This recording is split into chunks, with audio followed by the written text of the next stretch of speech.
In a world overflowing with noise, shallow takes, and information that evaporates the moment you hear it, Selenius Media exists for one purpose: to give you depth. Whether the subject is philosophy, psychology, history, science, artificial intelligence, literature, or the shape of the future, every series we publish is built on one idea: that thinking clearly is a form of survival. Our catalog spans dozens of long-form, story-driven shows, from Western moral philosophy for beginners to pioneers of psychology and psychiatry, from AI in uncertain future to the classical music giants. Each series is crafted to give you more than facts. It gives you the context, the conflict, and the human meaning behind the ideas that shaped our world. If you enjoy this program, explore the rest of our library. Every show is designed to stand alone, but together they form a larger project, a guided tour of the forces: intellectual, emotional, political, technological, that built the world we live in and the world we're about to enter. Visit the Selenius Media channel to discover new series, follow your favorites, and support the work that allows us to create long-form, high-fidelity, educational storytelling. And please leave comments if you enjoy our shows. Now, let's begin. Picture Córdoba again, the same city where Averroes walked, but in an earlier, more fragile moment. It is the middle of the 12th century. Once this city had been the shining capital of an Umayyad caliphate, famous for its libraries and its mixture of cultures. Now power has shifted. A stricter movement, the Almohads, has crossed from North Africa and taken control. Their theology is uncompromising. Their vision of Islam, purist. For non-Muslims, Christians, and Jews, this means pressure: convert, leave, or live under increasingly harsh conditions. In one Jewish household, a boy is watching his father argue law and theology by candlelight. Books are piled on the floor, in Hebrew and Arabic, Bible and Talmud, alongside works of logic and philosophy. The boy is absorbing everything. Soon he will have to leave this city behind and never return. His name is Moses ben Maimon, and he will become known to Jews as Rambam and to the wider world as Maimonides. He was born in 1138 into a family already steeped in legal and rabbinic learning. His father Maimon traced the family line back to King David, at least in tradition, and served as a judge and community leader. For the young Moses, education began early and intensely. He learned Hebrew and the Bible, the intricate web of Talmudic argument, and alongside them, Arabic language, mathematics, and the philosophical ideas circulating in Al-Andalus. Like Avicenna and Averroes, he inhabited that hybrid intellectual world where Aristotle, Plato, and their commentators shared shelf space with scripture and legal codes. Then politics crashed in. The Almohads, with their demand for doctrinal purity, gave Jews and Christians a hard choice: publicly convert to Islam, flee, or live in a kind of precarious limbo. The Maimon family chose exile. They left Córdoba and began years of wandering, from town to town in Muslim Spain, then across the Strait of Gibraltar to Fez in Morocco, then eventually eastward. Moses was still young, but the experience would mark him. Later, when he writes about the relation between faith, coercion, and survival, he does so as someone who has felt the pressure of empire on his own skin. There is a haunting episode from those years in Fez. We know from later references that Maimonides and his family lived outwardly as Muslims for a time, hidden Jews under a hostile regime. There are stories of Jewish martyrs in that period, executed for refusing to convert or for returning openly to Judaism. There is also a letter Maimonides would write later in life, addressed to a community torn over whether to condemn those who had accepted outward conversion under threat. In that letter, he fiercely defends them. Better, he says, to live and keep what commandments you can in secret than to die needlessly, especially when the persecutors are not fully consistent or fully aware. There is already a moral theme here. Legal idealism must be tempered by realism about human vulnerability. God, he insists, knows the heart. The inner intention matters. At some point in the 1160s, the family left North Africa and traveled east, stopping briefly in the land of Israel and then settling in Fustat, the old capital of Egypt, near Cairo. There, under the relatively tolerant rule of the Fatimids and then Saladin's regime, Maimonides finally found ground firm enough to build a life on. His father died. His brother David, a merchant who had been supporting the family and its scholarly work, drowned in a shipwreck in the Indian Ocean, a loss that devastated Moses emotionally and financially. To support himself and his extended family, he turned fully to medicine. He became, over time, a physician of renown. Sources describe him as court physician to Al-Fadil, the vizier of Saladin, and by extension to the court itself.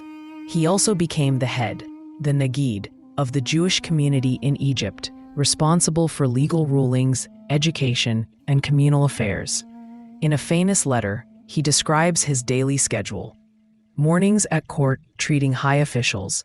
Afternoons at home, seeing a long line of patients from every class. Evenings and nights devoted, when he was not too exhausted, to writing and teaching. The image of a man who is at once a legal authority, a doctor, a philosopher, a communal leader, and a writer who knows that his words might outlast him. Two of those writings matter especially for moral philosophy: the Mishneh Torah, his great code of Jewish law, and the Guide for the Perplexed, his philosophical masterpiece. Together, they show how he thought about the good life, the structure of virtue, the purpose of law, and the relation between human reason and divine command. The Mishneh Torah is radical in its ambition. Jewish law exists in the Talmud as a vast, often confusing set of discussions, arguments, and stories. It is both brilliant and chaotic. Maimonides set out to systematize it, to extract from the sea of argument a clear, organized code that any educated Jew could use. He wrote it in a polished Hebrew that was meant to be accessible. It covers everything, from daily prayer and dietary laws to damages, torts, marriage, ritual purity, and kingship. But he begins not with a dry list of rules, as you might expect, but with a philosophical prologue, the laws concerning the knowledge of God. Right at the start, he tells you that the foundation of all foundations and the pillar of all wisdom is to know that there is a first being who brings all else into existence. This God is utterly one, not a body, not subject to change, beyond all human images. To know God, he says, as far as you're able, is both an intellectual act and a source of love and awe. When a person contemplates the beauty and order of creation, its structure and its laws, he is moved to love the Creator. When he then realizes how small and fragile he is in comparison, he is moved to a kind of trembling awe. This dynamic, knowledge leading to love and fear, is not just a theological aside, it is his starting point for ethics. The good life must be anchored in a clear, de-anthropomorphized understanding of the divine. Maimonides is ruthless in stripping away crude images of God. In his legal code, and more explicitly in the Guide, he insists that biblical references to God's hand, eyes, anger, or regret are metaphors. God does not have a body. God does not experience emotions in the human sense. All such language is adapted to the imagination of the masses. Philosophically, we can only speak truthfully of God through a kind of negative theology. We can say what God is not finite, not contingent, not composite, and we can describe God's actions in the world, but we cannot grasp God's essence in positive terms. This may sound abstract, but for him it has moral stakes. A false picture of God as a bigger version of a human tyrant, subject to mood swings and flattery, leads to distorted piety. A clearer understanding leads to a quieter, more stable devotion, and to a more rational ethics. When he turns to ethics more directly, Maimonides leans heavily on Aristotle, especially the Nicomachean ethics, but he funnels Aristotelian insights through the language of Torah. Character virtues are habits of the soul that steer us toward a mean between harmful extremes. Anger, for example, must be controlled. To never feel anger at injustice is a defect, but to be quick-tempered is destructive. Generosity lies between niggardliness and wasteful spending. Courage lies between cowardice and rashness. He loves the image of the middle road, the derek ha'emtzait, and recommends that most people aim for it in their emotions and actions. Yet he is not a simple Aristotelian. At times, he tells you that certain traits are so dangerous that you should avoid them as far as possible, even more than the mean would require. Pride is one of these. Whereas Aristotle can speak of a kind of great-souled person who knows his own worth and demands proper honor, Maimonides is suspicious of pride in almost any form. Humility, for him, is safer ground. Here his Jewish sensibility and his philosophical ethics pull in slightly different directions, and he tries to integrate them. Cultivate the moderate virtues generally, but bend yourself further in cases where experience shows that a passion is especially toxic. His most famous concrete teaching in ethics is his analysis of charity. He lists 8 levels of giving, from the least to the most perfect. At the bottom is giving unwillingly, out of pressure. Higher is giving gladly, but not enough. Higher still is giving anonymously, so neither the giver nor the recipient knows the other's identity, protecting dignity. At the top is not giving alms at all in the literal sense, but helping someone become self-sufficient, giving a loan, a partnership, or a job so that the person no longer needs charity. Here law, ethics, and social vision converge. The point is not just to relieve immediate need, but to restore the person's agency and standing in the community. For a series about moral philosophy, this is a rich moment. Virtue is not only an inner feeling, but a structure of action that takes account of power, shame, and long-term flourishing. In the Guide for the Perplexed, written in a mix of philosophical Arabic and scriptural language, and addressed originally to a student torn between philosophy and Torah, he goes deeper into the question of why commandments exist at all. If God is perfect and wise, why choose to order human life through a complex web of ritual, dietary laws, sacrifices, and civil rules? Could God not simply have created us with correct dispositions? Maimonides' beliefs theology entangles together with the emotions of charity, philosophy, and ethics. Answer is that law is a kind of medicine for the soul and for society. Human beings are born with inclinations, habits, and collective histories that cannot be erased overnight. They need a structured path to gradually reshape their desires and actions. Some commandments, he says, have reasons that we can grasp fairly easily. Prohibitions against murder, theft, and false testimony are clearly necessary for any stable community. Commands to help the poor, honor parents, and avoid cruelty to animals train us in compassion and gratitude. Other commandments are harder to understand, especially those related to sacrifices and certain ritual details. Here, Maimonides offers a bold thesis. In some cases, God legislated as a concession to existing cultural conditions. The ancient Israelites were surrounded by sacrificial religions. Had God commanded an abstract, purely contemplative worship with no sacrifices at all, they would not have been able to handle it. So God redirected sacrificial practice toward the service of the one God, and then gradually, through the prophets, shifted emphasis toward prayer, moral behavior, and study. Law, in this reading, is not a timeless, abstract ideal, but a wise therapy applied to a specific historical patient. This has far-reaching ethical implications. It means that the point of religious practice is not blind obedience, but transformation. To keep kosher, to rest on the Sabbath, to recite prescribed prayers, to give tithes and offerings, these are not arbitrary tests of loyalty. They are disciplines that, over time, organize life around higher goods. Constant remembrance of God, restraint of appetite, justice in economic relations, limits on work so that people and animals can rest, a space carved out for study and family. You can disagree with the specifics, but the structure is recognizably philosophical, law as an instrument for virtue.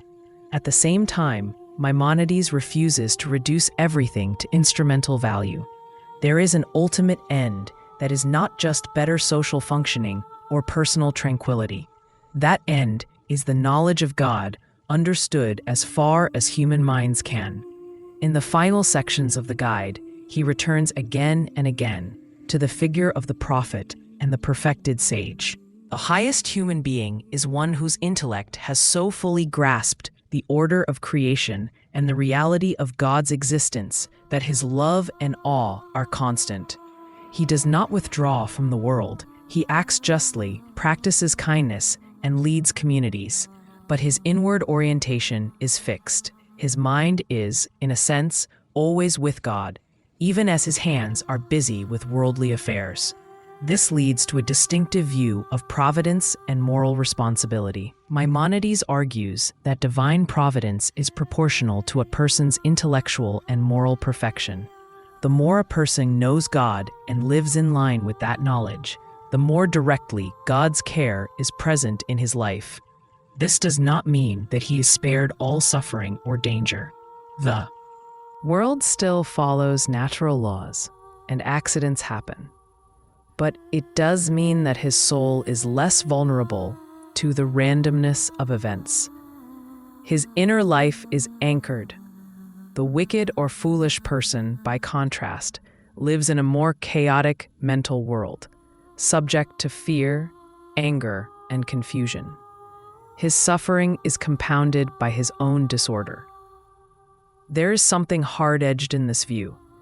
It can sound like blaming victims. If you suffer, it must be because you lack understanding. Maimonides tries to soften this by distinguishing between different kinds of evil: those arising from nature, from human injustice, and from our own vices, and by acknowledging that even the wise are not completely shielded from the first two. Still, the underlying conviction remains: knowledge and virtue are our best protection in a precarious world. This pushes moral philosophy away from a focus on external rewards and punishments and toward inner states. If you look at Maimonides in the arc of your series, he stands at a crossroads where Greek philosophy, Islamic rationalism, and Jewish law meet. He reads Aristotle, Al-Farabi, Avicenna, and Islamic theologians. He reads Bible and Talmud. He writes in Arabic, but thinks in the structures of both Athens and Jerusalem. When later Christian thinkers, Thomas Aquinas above all, wrestle with questions about natural law, the role of reason in faith, the nature of God, and the virtues, they are often in conversation, directly or indirectly, with Maimonides. Aquinas cites him with respect, even when he disagrees, especially on questions of negative theology and divine attributes. Morally, Maimonides bequeaths to the West several important themes. One is the idea that the commandments or moral laws of a tradition can and should be given reasons, tamei ha-mitzvot, reasons of the commandments. Obedience without understanding may be possible, but it is not ideal. The mature person seeks to understand why certain patterns of life are commanded, not so that he can discard them, but so he can live them more intelligently. Another is the deep integration of character ethics with law. Law is not just a list of do this, don't do that. It is a framework for shaping habits of heart and mind. A third is the insistence that austere, abstract monotheism, a God without body or human passions, leads not to coldness, but to a refined form of love and fear that steadies moral life. At the same time, he also passes on tensions. His suspicion of imagination in theology and philosophy, his preference for intellectual contemplation, can make him sound elitist. The highest forms of human life, in his scheme, are reserved for those with the leisure, education, and talent to pursue them. For everyone else, law and communal practice suffice. This raises questions, still live today, about whether a good society can rest on such a split between an intellectual elite and the rest. His rationalizing approach to law can be used in later hands either to humanize and reform rigid practices or to justify them by finding reasons where none are convincing. If you want to end the episode with a scene, imagine Maimonides in Fustat late at night. The day has been long. He has examined a nobleman's pulse, listened to a poor woman's complaints, prescribed diets and decoctions, arbitrated a dispute over inheritance, dictated a responsum about a complex marriage law, and taught a small circle of students. Now the house is quiet. He opens a book and returns to a passage he has read 10 times before, perhaps in Aristotle or in his own half-finished chapter of the Guide. He reads slowly, thinks, and then begins to revise a sentence, looking for a way to say just enough and not too much. To guide the perplexed student toward God without shattering his inherited world all at once. For him, morality is not a separate compartment of life. It is the shape of the whole. How you eat, how you speak, how you earn and spend, how you imagine God, how you treat the stranger, how you train your anger, how you use your mind. The laws of Moses and the arguments of the philosophers.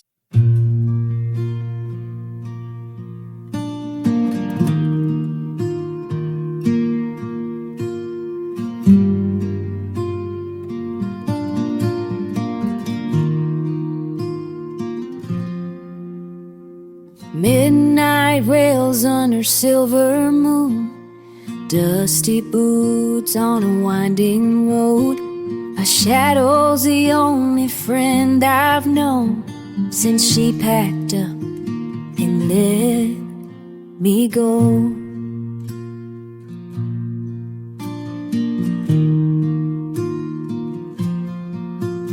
Empty whiskey bottle on the seat, her laugh still echoes in my bones. Saddle's heavy with memories. I ride alone where the wind still blows.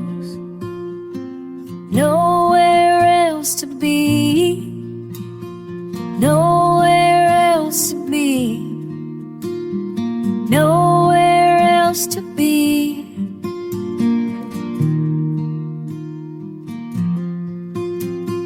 Nowhere else to be, nowhere else to be, nowhere else to be.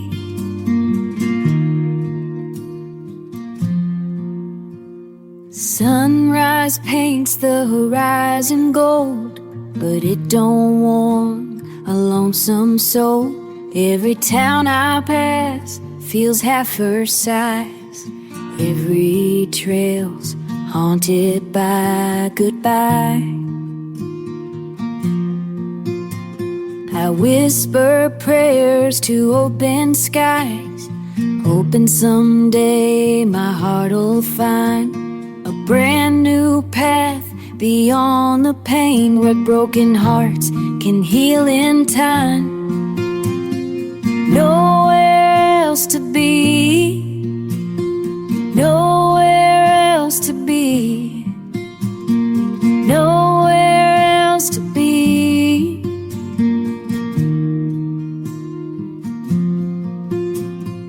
Nowhere else to be, nowhere else to be.